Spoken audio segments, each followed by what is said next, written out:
السلام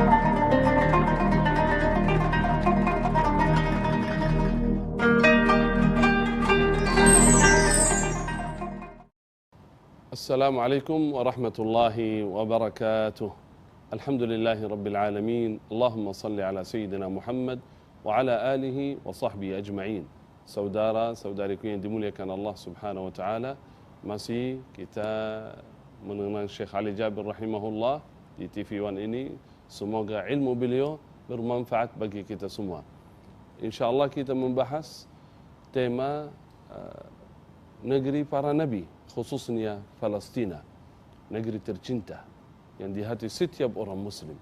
Enggak mungkin kita melupakan Palestina, negeri yang dicintai oleh Allah Subhanahu wa taala dan diberkahi oleh Allah Subhanahu wa taala, qiblatul muslimin, qiblat muslimin, dan juga thalithul haramain syarifain, salah satu Masjidul Haram, yaitu Masjid Nabawi, Masjid Makkah, Haram Makki, dan juga Masjid Palestina, Masjidul Aqsa. Mari kita simak penjelasannya dari Syekh Ali Jabir. Semoga bermanfaat bagi kita semua. A'udzu billahi minasy syaithanir rajim. Wa qulna min ba'dihi li bani Israil askunul ard. فإذا جاء وعد الآخرة جئنا بكم لفيفا Sadaqallahul Azim. Bapak Ibu jamaah sekalian dimuliakan Allah Subhanahu wa taala. Sebenarnya salah satu yang membuat saya bergembira Suratul Isra.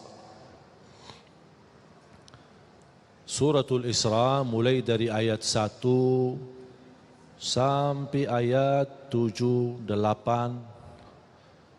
dan juga di ujung suratul Isra mulai dari ayat 100, 101, 102 sampai terakhir 111. Saya mohon jamaah sekalian mempelajari, mendalami dua surah yang tertanam di dalamnya banyak berita gembira. Pertama suratul Isra, yang kedua suratul Saf. Suratul Saf, karena juga di Suratul Saf Allah menceritakan, A'udzu billahi minasy syaithanir rajim. Yuriduna liyutfi'u nurallahi biafwahihim wallahu mutimmu nurihi walau karihal kafirun. هو الذي أرسل رسوله بالهدى ودين الحق ليظهره على الدين كله ولو كره المشركون. Allah Subhanahu wa taala memberikan jaminan seberapapun upaya mulut mereka, perjuangan mereka, kekuatan mereka untuk memadamkan cahaya Islam pasti akan gagal, dan Allah menyempurnakan cahaya Islam di muka bumi walaupun orang kafir membencinya. Jadi cerita di dalam suratul Saf dan suratul Isra, proses terwujud janji Allah memang keadaan yang terjadi di Palestina harus seperti itu. Karena Rasulullah sallallahu alaihi wasallam bersabda di hadis yang diriwayatkan Imam Ahmad dalam musnadnya, la taqumus sa'ah hatta taqtatil al-yahud wal muslimun. Tidak akan terjadi hari kiamat sampai terjadi perang besar antara umat Islam dan Yahudi. Di mana tempat perang? Di situ, di Palestina. Bahkan sebagian ulama berkata Ardul Mahsyar Palestina, tempat nanti dibangkit oleh Allah seluruh manusia, berkumpul di satu tempat untuk dihisab hari kiamat. Itulah tanah suci Palestina, disebut Ardul Mahsyar. Makanya Palestina memiliki keistimewaan yang sangat besar. Nabi Isa alaihi salam akan turun ketika juga datang Al-Imamul Mahdi bersama Nabi Isa ke Palestina, dan Nabi Isa justru mendorong Imam Mahdi untuk menimami umat Islam di saat itu. Karena Al-Imamul Mahdi adalah keturunan Nabi Muhammad SAW, bernama Muhammad ibnu Abdillah, sama dengan nama Nabi kita Nabi Muhammad ibnu Abdillah sallallahu alaihi wasallam. Berarti kalau akan terjadi perang besar, sampai kata Rasulullah SAW, hatta yakhtabi al-Yahudi, sampai orang Yahudi menyembunyikan dirinya, lari dari lapangan tamburan, takut menghadapi umat Islam, takut. Dia sembunyi di belakang pohon-pohon dan batu. Allah perintahkan pohon dan batu untuk berbicara.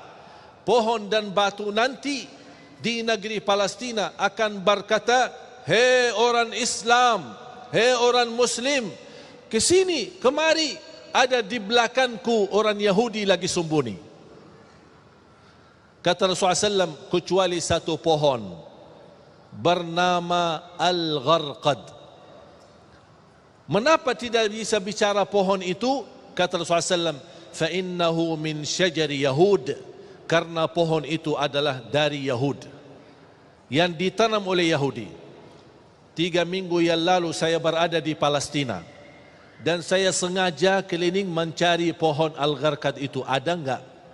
Ternyata ada, dan diberi perhatian oleh pemerintah Israel di sana, dan ditanam banyak. Oh, ternyata mereka tahu kebenaran Islam. Kalau tidak percaya, buat apa dia tanam pohon itu? Buat dipakai untuk membela dirinya.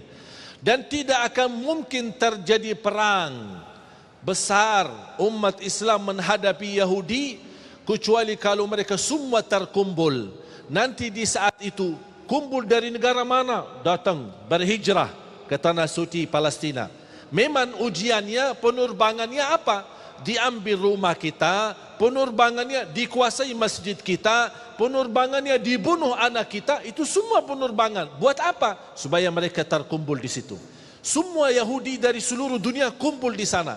Kalau sudah terkumpul, tidak ada yang tersisa di luar, terjadilah perang besar. Karena umat Islam nanti akan mampu menghabiskan semua Yahudi. Tidak ada satu Yahudi pun yang akan hidup di muka bumi.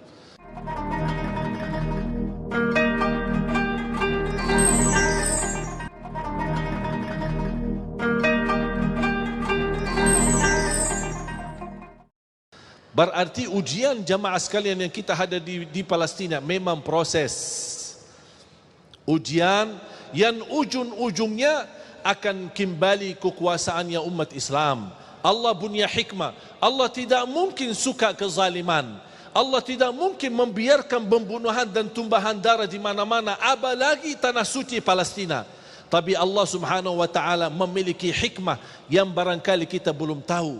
Tapi nanti di akhir zaman, dan itu tanda-tandanya sudah semakin dekat. Saya tidak bisa berkata 1 tahun atau 2 tahun. Tapi salah satu kemuliaan yang saya bisa merasakan kegembiraan dan kebahagiaan, khususnya masyarakat Indonesia sudah menilai positif dan menilai tanda yang sangat baik bagi rakyat Palestina. Rakyat Indonesia sudah bisa membanggakan dan mewakili umat Islam di seluruh dunia, membuat rakyat Palestina senang dan rakyat Palestina mau berjuang. Selama ini batah semangat karena tetangga lingkungan mereka, negeri Arab, tidak memberikan dukungan, apalagi pemerintah mereka. Tapi ternyata rakyat Indonesia mewakili umat Islam sedunia untuk memberikan perhatian dan perjuangan, membuat rakyat Palestina berterima kasih banyak kepada rakyat Indonesia.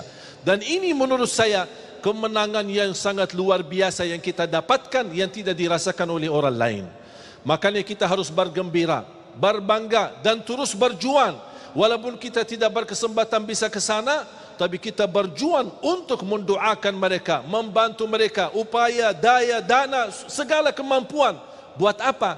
Karena kita akan menjadi di hadapan Allah, perjuangan kita menjadi saksi baik untuk tanah suci Palestina. Tidak akan terlupa ketika saya ke sana, saya menyebutkan diri saya bukan dari Madinah, tapi saya sebut diri saya dari Indonesia. Langsung oleh orang masyarakat Palestina dan di Masjidil Aqsa, Masya Allah Indonesia, I like Indonesia, saya suka Indonesia.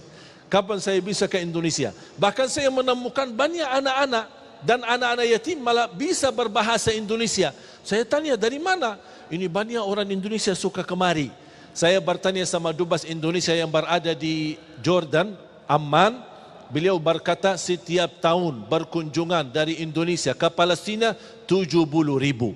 Saya bilang insya Allah ke depan jangankan 70.000, insya Allah 7 juta dari Indonesia akan berkunjung ke sana.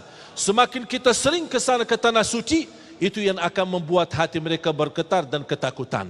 Kita hanya bisa membela dan membantu mereka dengan kita silaturahim, kita doakan dan kita membantu. Semoga insyaAllah ini amalan kita semua menjadi saksi baik di hadapan Allah Subhanahu wa ta'ala. Pertanyaan untuk Syekh Ali. Apa yang membuat Israel ingin sekali menguasai Palestina? Sebenarnya mereka memiliki, menurut saya, harapan yang palsu. Tapi itulah kepercayaan mereka. Mereka meyakini ada sebuah haikal di dalam atau di bawah kalangan Masjidil Aqsa. Dan mereka ingin menguasai dan membongkarkan supaya bisa terangkat. Dari situlah mereka memiliki kepercayaan. Padahal di dalam sejarah kenyataannya tidak ada sebenarnya. Cuman mereka hanya meyakinkan seperti ini, bahkan meyakinkan mereka adalah pemilik asli tanah suci Palestina. Itu yang alasannya disebut dalam At-Taurah. Padahal sebenarnya kalau kita kembali kepada asli At-Taurah, bahkan Al-Injil dan Al-Quran, tidak ada satu pun bukti mereka memiliki tanah suci Palestina. Baik, Syekh Ali, bisa dijelaskan nasab daripada Imam Mahdi? Yang sudah diceritakan oleh Rasulullah SAW. Ismuhu ka ismi wa ismu abihi ka ismu abi. Muhammad ibnu Abdullah. Berarti wahuwa min ahli baiti. Kata Rasulullah SAW, dia termasuk dari kalangan keluargaku, keturunanku. Bahkan Rasulullah SAW menyebutkan namanya sama dengan namaku Muhammad. Dan nama bapaknya sama dengan nama ayahku Abdullah. Berarti namanya Muhammad ibnu Abdullah dan keturunannya kembali kepada turunan keluarga Nabi Muhammad sallallahu alaihi wasallam. Itulah nasabnya yang sebagaimana dijelaskan. Untuk sedikit saya tambahkan masalah syahid yang disampaikan oleh Ustaz Abi Amir. Kita tidak bisa berkata si fulan tunjukkan dia syahid. Nah, Ustaz Agung syahid. Nah, itu tidak bisa kita mengambil keputusan menunjukkan satu orang secara khusus dia sebagai syahid. Tapi yang mati di jalan Allah, yang membela agama, bahkan yang membela rumahnya, membela hartanya, membela keluarganya, kemudian dibunuh, di hukum Islam, hukumnya mati syahid. Dan akan mendapatkan nilai sebagaimana nilai orang syahid. Sebagaimana kata Abi Amir, walaupun dia tidur di atas kasurnya. Makanya man lam yuhaddith nafsahu bil jihad mata mitatan jahiliyah. Barang siapa yang tidak berbicara diri ada keinginan untuk berjihad fi sabilillah, dia akan mati dalam keadaan jahiliyah. Makanya walaupun kita tidak punya kemampuan untuk berjihad, membela dan membantu mereka di sana, tapi di dalam jiwa dan hati kita ada keinginan. Kalau ada kesempatan saya mau. Saya jujur saja pas saya pulang ke Indonesia habis dari Palestina, baru keluar pengumuman ini, saya jujur menyesal. Ya Allah, kalau jubah saya masih ada di sana, bisa mati syahid ini. Masya Allah. Ya, kayaknya cuma Allah memilih saya masih ada, terus dakwah dulu, nanti Iya, syahidnya saya. belakangan. Jangan dulu ini. saya bagi-bagi ilmu kepada kita saya.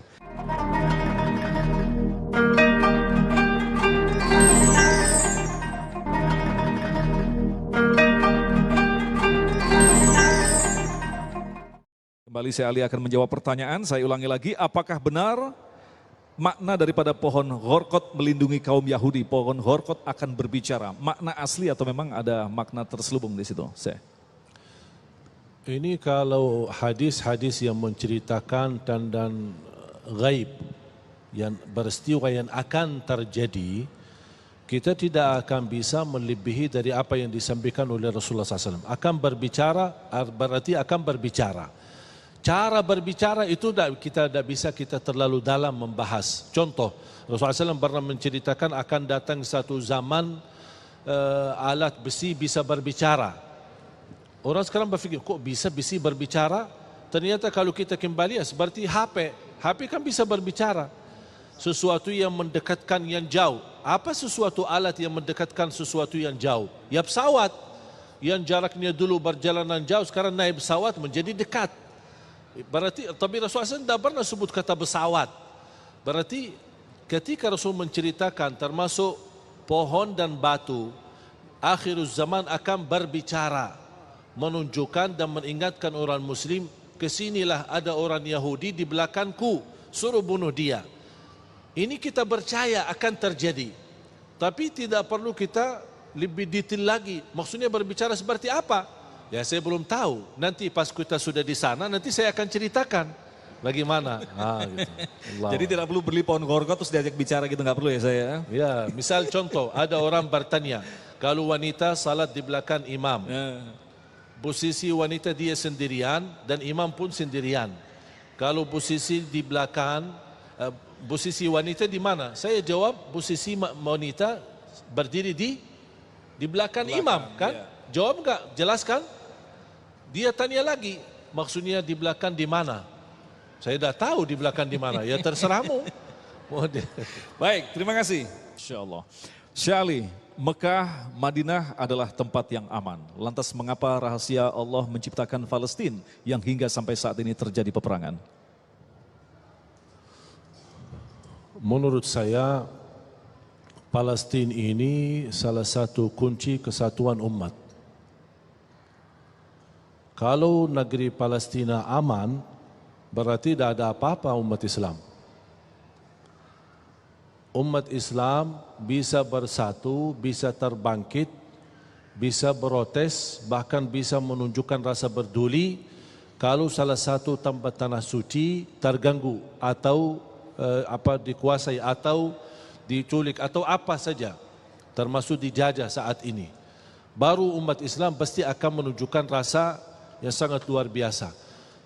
Yang kedua, Makkah dan Madinah khusus, lebih khusus selain berkah, selain anugerah nikmat, para nabi termasuk Nabi Ibrahim alaihissalam, termasuk Nabi Muhammad sallallahu alaihi wasallam sudah mendoakan keberkahan yang didapat oleh Palestina. Ya Allah, berkahi Makkah dan Madinah 2 kali lipat, dan juga memberikan nikmat aman. Semua manusia berkunjung ke Makkah dan Madinah, khususnya kota Makkah. Ini berkat doa Nabi Ibrahim dan doa Nabi Muhammad sallallahu alaihi wasallam. Makanya berkat doa mereka itu salah satu sebab yang menjadikan tanah suci aman. Dan nampaknya kalau tanah suci Makkah dan Madinah ada kesempatan bagi musuh Islam sampai dijajah atau dijadikan seperti yang terjadi di Palestina, kayaknya sudah kiamat. Nampaknya Allah Subhanahu wa taala memiliki rahasia di negeri Palestina, memang tempatnya para nabi, bahkan tempatnya yang akan dipersiapkan untuk menjadi ardul mahsyar, tempatnya hisab di hari kiamat. Makanya proses ujian itu tidak ada habisnya. Sampai benar-benar melalui ujian yang kita fahami, simbol daripada ujian adalah Allah sucikan tempat itu kembali terangkat menjadi mulia sampai hari kiamat. Saudara yang dimuliakan Allah Subhanahu wa taala, negeri Palestina itu negeri muslimin, milik setiap orang muslim yang di masa ini masih dijajah orang Yahudi. Tetapi yakin akan datang suatu hari kembali kekuasaan muslimin. Amin ya rabbal alamin.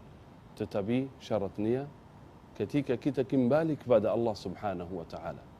In tansurullaha yansurkum.